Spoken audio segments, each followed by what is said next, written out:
Welcome to a tour of the Big Four ice caves. This area is accessed via the Mountain Loop Highway, which leaves Route 9 towards Granite and eventually back into Darrington. From Granite, that's the southern access, the road is completely paved. There are two parking lots for the ice caves. This is the first, which is where we will spend our time. You will need a North Western pass to park in the lot. One can be purchased in Verlot at the ranger station or here via a drop box. The parking area roughly divides into two sections. The first is access to several well-maintained trails. Shown here, this trail connects the two parking lots. To the left is the bathroom. There is also a drinking fountain. Usually it does not work. To the right is some signage which explains things you will see along the trail. You can also pay your $5 day fee pass here. Continue past this area and you are on your way to the ice caves.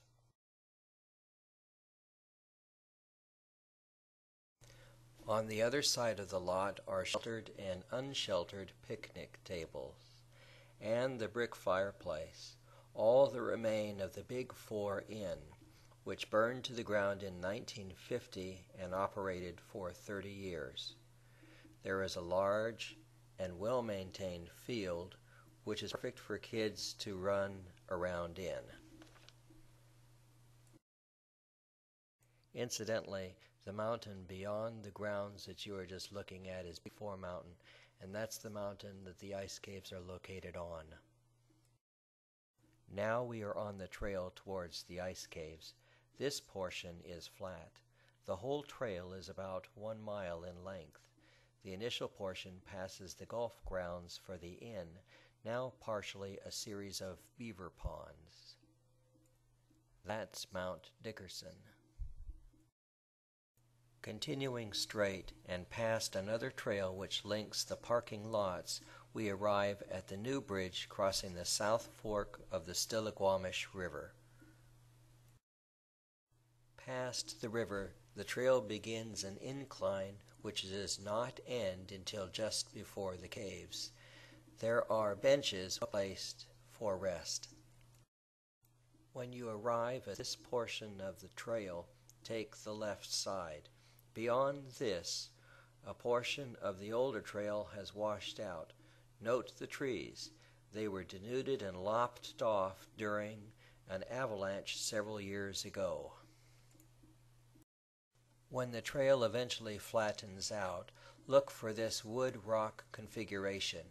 If you back up approximately 15 feet, you will see a faint trail to the left. Take that and immediately cross a stream bed. Head upstream another 15 feet and then take the next faint trail to your left. In about 30 feet, you will come upon the first of 3 beaver ponds.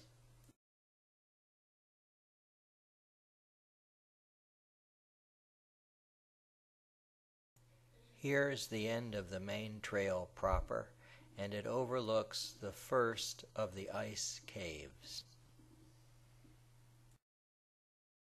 The caves are in 3 tiers.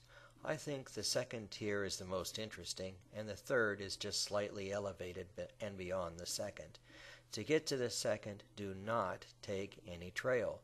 Simply walk this side of the large boulder shown here, which sits to the right of the first cave. Then head up the small hill between a draw. Where you will go should be self-evident.